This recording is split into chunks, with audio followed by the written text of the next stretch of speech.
2 এর 4 নম্বর 2 এর অঙ্কটা একটু পড়ো কি বলছে একটি সরলরেখার সমীকরণ নির্ণয় করতে হবে যা মূল বিন্দুগামী আচ্ছা মূল বিন্দুগামী রেখার সমীকরণ কি জন্য ছিল y = mx কোনো c থাকবে না ঠিক আছে m কি জিনিস m হচ্ছে ঢাল আচ্ছা আর ঢালের আরেকভাবে বললে হচ্ছে x অক্ষের ধনাত্মক দিকের সাথে উৎপন্ন কোণ বুঝছি আচ্ছা tan থিটা তো এখানে বলছে x অক্ষের ধনাত্মক দিকের সাথে cos ইনভার্স 2/3 কোণ উৎপন্ন করে তাই না সবার বইতে দাগানো আছে তো আচ্ছা তাহলে এখানে শুধুমাত্র m বা ঢাল বের করা নিয়েই কাজ আচ্ছা তাহলে 2 নম্বর ধরি মূল বিন্দুগামী রেখা y = mx ঠিক আছে এখানে m সমান হচ্ছে এখানে m সমান হচ্ছে tan থিটা তাই না আচ্ছা আমাদের দেয়া আছে থিটা কত দেওয়া আছে থিটা হচ্ছে cos ইনভার্স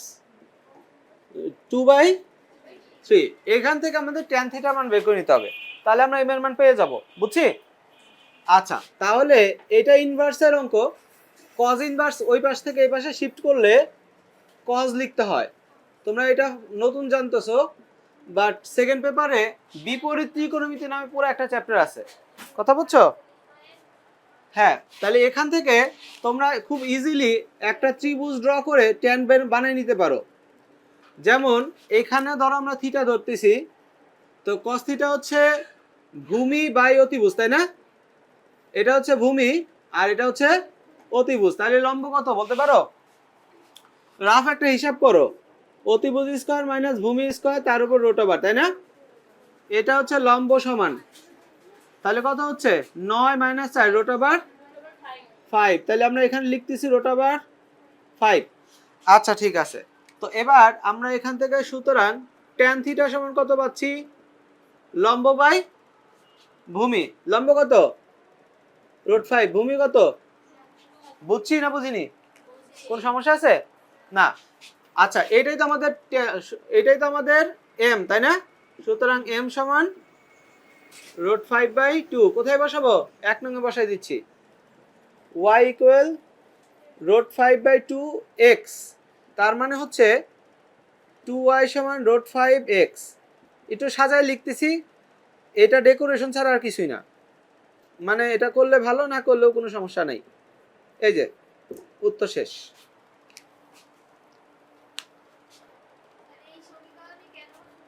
মূল বিন্দুগামী রেখা বলে দিছে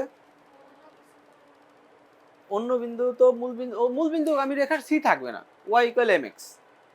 কথা বুঝছো আমরা এই সমীকরণ লিখে দিছি না ওই তো যে যখন যে সমীকরণ লাগবে সেটা তো আমাদের ওই সূত্রের মধ্যেই লেখা আছে কি বৈশিষ্ট্য থাকলে কোন সমীকরণ ধরবো এটা কি বুঝছি আর 2 এর এটা আমরা কত নম্বর করলাম 2 এর 4 2 এর বাকিগুলোতে সরাসরি থিটার মান দেয়া আছে তাই না ওইখানে tan থিটার জায়গায় মানটা লিখলে হবে যেমন 135 ডিগ্রি দেয়া থাকলে tan 135 সমান -1 তো m এর জায়গায় -1 লিখে রাখলেই হবে সবাই কি বুঝতেছি আচ্ছা ঠিক আছে 2 এর বাকি অঙ্কগুলো পারবা কিনা দেখো তো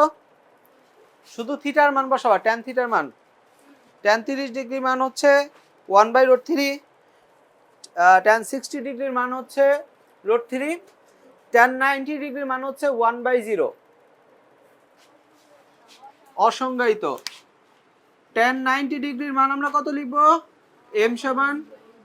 1/0 লিখে কাজ করব tan 90 মানে হচ্ছে